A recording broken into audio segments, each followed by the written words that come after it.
नमस्कार, आप देख रहे हैं सीधी बात और हम आपको लिए चल रहे हैं सीधे कराची, जहां आज हमारे साथ इस कार्यक्रम में जुड़े हुए हैं पाकिस्तान के पूर्व राष्ट्रपति, पूर्व सेना अध्यक्ष जनरल परवेज मुशर्रफ। जनरल मुशर्रफ, स्वागत है आपका सीधी बात में।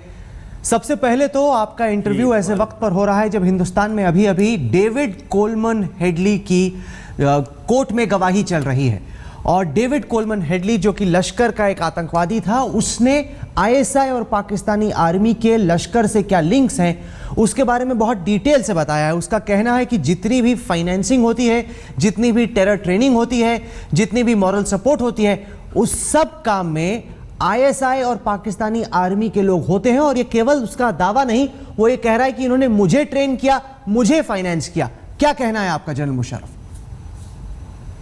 देखिए, मैं इस पे कमेंट नहीं दे सकूंगा क्योंकि बिल्कुल ये एविडेंस, यूँ लोग बहुत बातें करते रहते हैं, लेकिन मैं खुद भी हमेशा ये कहता रहा हूँ, जो कुछ भी पाकिस्तान और हिंदुस्तान में एक दूसरे के ख़िलाफ़ होता रहा है, जो कुछ भी अफ़गानिस्तान में पाकिस्तान और हिंदुस्तान के ख़िलाफ़ होता है, इसमें ये दोनों साइड की इंटेलिजेंस एजेंसीज हो सकता है मुलव्वस हों। सर, आपने एक इंटरव्यू दिया पाकिस्तान के चैनल दुनिया न्यूज़ को अक्टूबर के महीने में, जिसमें आपने खुद कबूला कि 1990 के दशक में लश्कर-ए-तायबा और 11-12 संगठनों की स्थापना हुई, जिसको पाकिस्तानी आर्मी ने सपोर्ट किया और ट्रेन किया।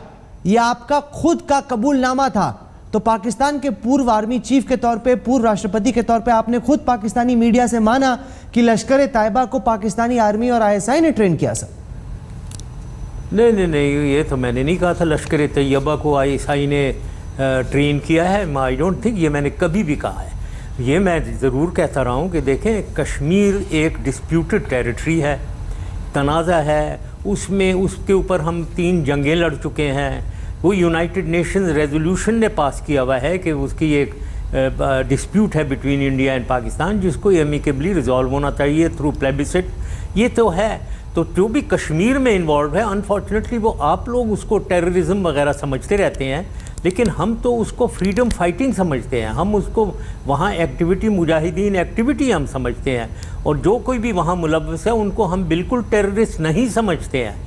तो ये लश्कर-ए-तैयबा का जहाँ तक ताल्लुक़ है, ये कश्मीर ओरिएंटेशन इनकी होती थी और इनको पूरी पाकिस्तान की पब्लिक सपोर्ट थी और अभी भी है इस इशू, कश्मीर के इशू के ऊपर। कश्मीर की कोई ओरिएंटेशन नहीं है। मुंबई में जो हमला हुआ उसमें 166 लोग मारे गए।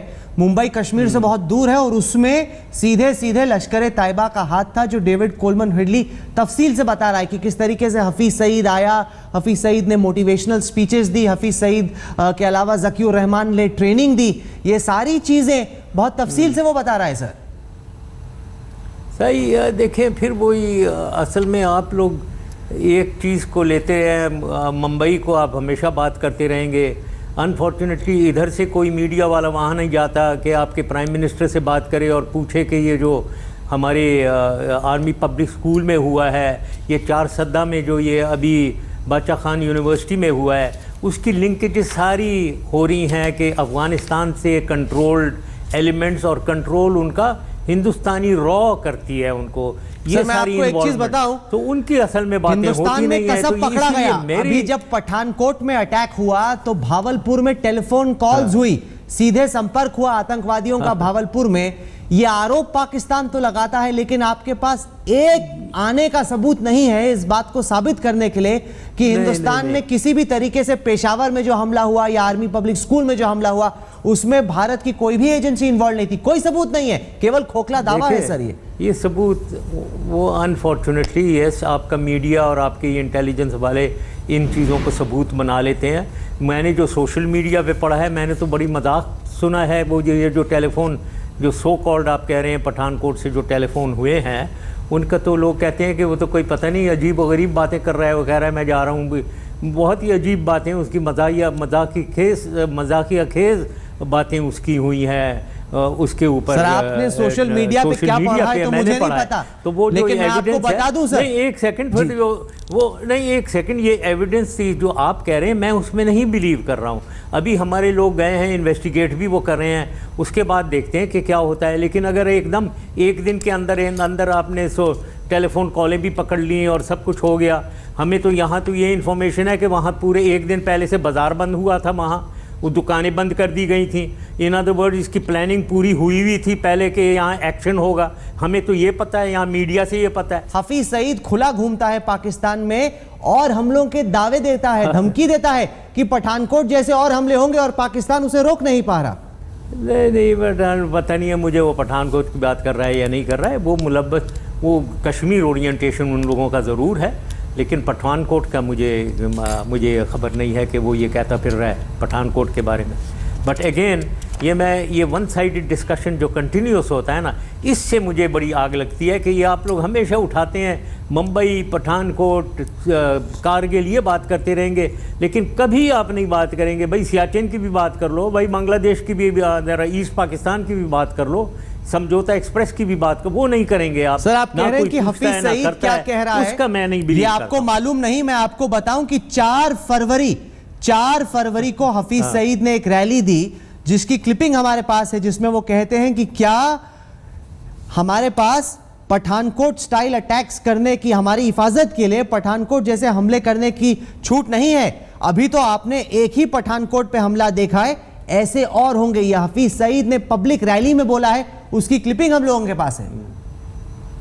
और आपको ये भी सुना होगा आपने, आपके डिफेंस मिनिस्टर पाकिस्तान के बारे में क्या कह रहे हैं, आपके प्राइम मिनिस्टर पाकिस्तान के बारे में क्या थ्रेट्स दे रहे हैं। तो ये तो एक इंडिविजुअल हाफिज सईद थ्रेट दे रहा है ना, तो आपके तो प्राइम मिनिस्टर और डिफेंस मिनिस्टर पाकिस्तान को थ्रेटन कर रहे हैं कि आपने देखा नहीं है हम आपके साथ क्या करेंगे, हम आपके साथ 1 साल में वो करेंगे जो आपने कभी नहीं देखा है। ये तो आपके मिनिस्टर्स कह रहे हैं, आपके प्राइम मिनिस्टर कह रहे हैं। प्रधानमंत्री ने क्या कह दिया, बात कीजिए। जहां तक हमें मालूम है, हमारे वजीर आजम तो जब अफगानिस्तान से लौट रहे थे वो लाहौर में रुके, प्रधानमंत्री नवाज शरीफ की फैमिली में एक शादी थी, उसको उन्होंने अटेंड किया, उनके माता पिता से मिले, परिवार वालों से मिले और दोस्ती की बहुत बड़ी पेशकश भारत की तरफ से पाकिस्तान को हुई, जिसका जवाब पाकिस्तान ने दिया पठानकोट के हमले के साथ।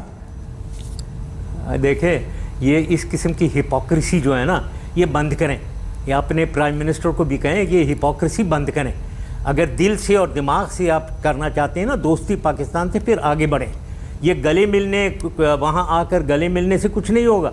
नहीं, पर कहीं ना कहीं हमने देखा कि आप तो अभी भी डिनायल में हैं, लेकिन कम से कम पाकिस्तानी सेना ने और पाकिस्तानी प्राइम मिनिस्टर ने ये माना। सर एक बार सुन लीजिए कि जो लोग इन्वॉल्व थे, जिन्होंने फोन कॉल किए, जिन्होंने इस अटैक को प्लान किया, उनके खिलाफ कार्रवाई होगी। एक JIT भी बनी, जॉइंट इन्वेस्टिगेशन टीम भी बनी।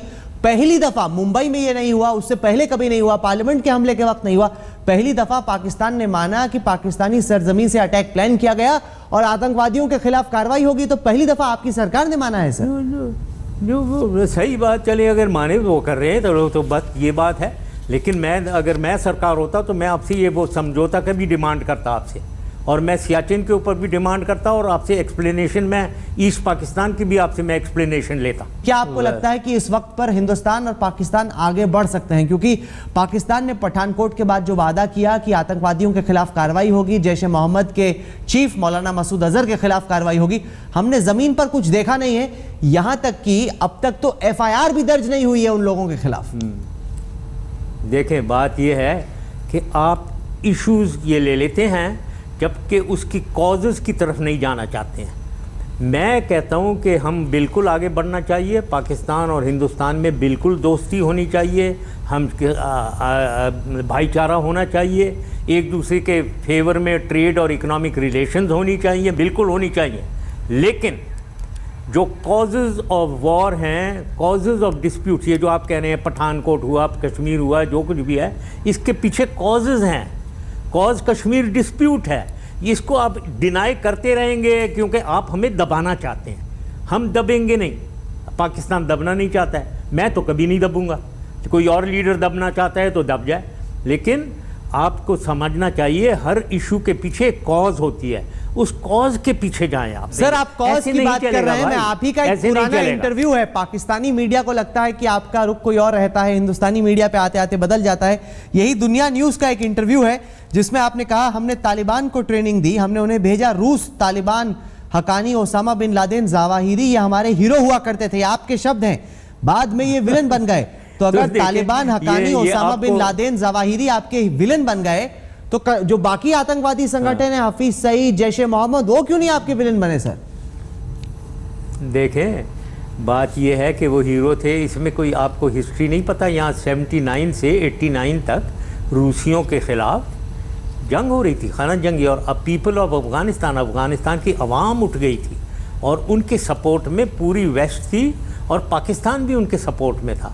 और ये तालिबान और ये जितने भी मुजाहिदीन उधर आए हैं वो उस ज़माने में आए हैं, और ये बिल्कुल जो इसमें अपने अफ़गान भाइयों की उन्होंने मदद की है जंग करने में रूसियों के ख़िलाफ़, वो हीरो थे। और उनको मैं उस ज़माने में कहता हूँ, उसामा बिन लादेन और ज़वाहिरी भी उस ज़माने के आए हुए हैं, तो उस ज़माने के तो ये हीरो हैं। लेकिन बाद में क्योंकि इन्होंने ये टेररिज्म में मुलव्वस हो गए तो ये इनको हम टेररिस्ट कहने लगे। तो ये तो एक हिस्टोरिकल फैक्ट्स हैं, तो इसीलिए मैं कहता हूँ हिस्ट्री को समझते हुए, उसको समझते हुए एक्शन लेना है। अब यहाँ एक हिस्ट्री है पाकिस्तान और हिंदुस्तान की जो अच्छी हिस्ट्री नहीं है, सर हिस्टोरिकल फैक्ट तो ये भी है, हिस्ट्री को खत्म करें। जनरल मुशर्रफ, हिस्टोरिकल फैक्ट तो ये भी है कि जैश-ए मोहम्मद को भी आईएसआई ने ही तैयार किया था, लेकिन 2003 में जैश-ए मोहम्मद चीफ ने आप ही पर हमला कर दिया था। 2 दफा आपकी जान पर हमला हुआ, आपने मौलाना मसूद अजहर को लॉकअप कर दिया था। सही बात है, ये चीज़ें हुई हैं। देखें, यही तो बात है, यहाँ पख्तूनिस्तान और ग्रेटर बलूचिस्तान के सिलसिले में जो साजिशें पाकिस्तान के ख़िलाफ़ होती हैं वो हमेशा 1950 से हिंदुस्तान, रूस और अफ़गानिस्तान की गवर्नमेंट कर रही थी हमारे ख़िलाफ़। तो ये चीज़ें उस वक्त से, इसकी हिस्ट्री पता होनी चाहिए। आप हमारे साथ ये कर रहे हैं, हम आपके साथ कर रहे हैं। जिसने आपकी ज़िंदगी पर हमला किया 2 दफ़ा, आपने उसको लॉकअप किया। आज की तारीख में आप जैश-ए मोहम्मद के चीफ मौलाना मसूद अजहर को एक हीरो के तौर पे देखते हैं या एक विलन के तौर पे देखते हैं? नहीं, मैं तो ज़ाहिर है विलन की तौर पे देखता हूँ, बिल्कुल, और वो पाकिस्तान भी उसको विलन की तौर पे देखता है। अब तक सबूत के नाम पर पाकिस्तान में कुछ नहीं है, लेकिन जनरल मुशर्रफ ने कहा कि मौलाना मसूद अजहर आज की तारीख में पाकिस्तान का विलन है, तो आखिरकार क्यों पाकिस्तानी आर्मी उसके खिलाफ कार्रवाई करने को तैयार नहीं? ये सवाल पूछेंगे जनरल परवेज मुशर्रफ से एक छोटे से ब्रेक के बाद। आप देख रहे हैं सीधी बात, सीधे कराची से जनरल परवेज मुशर्रफ इस वक्त हमारे साथ हैं। जनरल मुशर्रफ, आपने कहा कि मौलाना मसूद अजहर आज की तारीख में पाकिस्तान का विलन है, तो पठानकोट में जिस आतंकवादी संगठन का नाम आया उसके चीफ के खिलाफ पाकिस्तान ने अब तक कार्रवाई क्यों नहीं की? उसको कुछ घंटे के लिए पूछताछ के लिए बुलाया गया और उसके बाद उसको छोड़ दिया गया, क्या वजह रही कि उसके खिलाफ कार्रवाई नहीं हुई? सर देखें, वही बात, ये आप बार बार ये जो पठानकोट के, आई एम नॉट हियर कि मैं आपको एक्सप्लेनेशन दूं। पाकिस्तान में जो कुछ भी कार्रवाई हो रही है वो सोच समझ के इंटेलिजेंस ऑर्गेनाइजेशंस और लॉ एनफोर्समेंट एजेंसीज कर रही होंगी और ठीक कर रही होंगी। हमें यहाँ आपको एक्सप्लेनेशन देने की कोई ज़रूरत नहीं है, ना मैं आपको एक्सप्लेनेशन कोई देना चाहता हूँ, क्योंकि आप वहाँ जो हमारे ख़िलाफ़ जो हुई हैं चीज़ें उसकी आप नहीं बात करते हैं, तो मैं भी इंटरेस्टेड नहीं हूँ कि आप पठानकोट की रट लगाई रखें, क्योंकि पठानकोट की रट लगाना है तो पहले आप सियाचिन और वो समझौते की भी बात करें, समझौता एक्सप्रेस की, वो नहीं बात करते हैं। तो मेरे पे ये रट ना लगाए रखें पठानकोट। जो कुछ हो रहा है इधर इन्वेस्टिगेशन हो रही है और ठीक हो रहा होगा, मुझे डिटेल नहीं मालूम। अच्छा, ये बताएं, जो हाल में एक पीस प्रोसेस को दोबारा शुरू करने की कोशिश की गई, भारत के प्रधानमंत्री लाहौर आए, नवाज शरीफ साहब से उनकी मुलाकात हुई, उसको एक पूर्व आर्मी चीफ, पूर्व राष्ट्रपति के तौर पे परवेज मुशर्रफ साहब आप कैसे देखते हैं?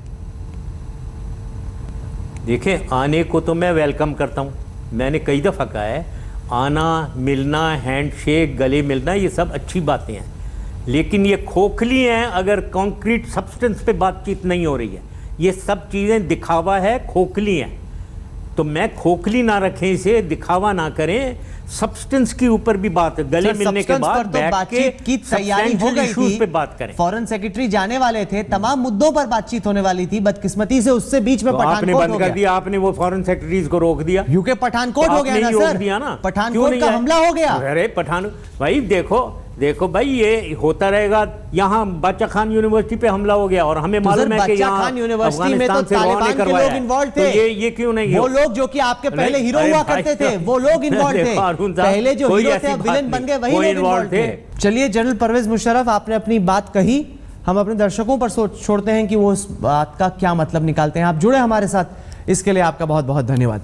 तो ये थी जनरल परवेज मुशर्रफ से आज की सीधी बात। ये कार्यक्रम आपको कैसा लगा? आप अपनी राय हमें ईमेल के जरिए भेज सकते हैं। हमारा ईमेल का पता है sb@aajtak.com। साथ ही साथ इस कार्यक्रम को आप हमारी वेबसाइट पर देख सकते हैं जिसका पता है www.aajtak.in/सीधी बात। तो अगले सप्ताह एक बार फिर से मुलाकात होगी।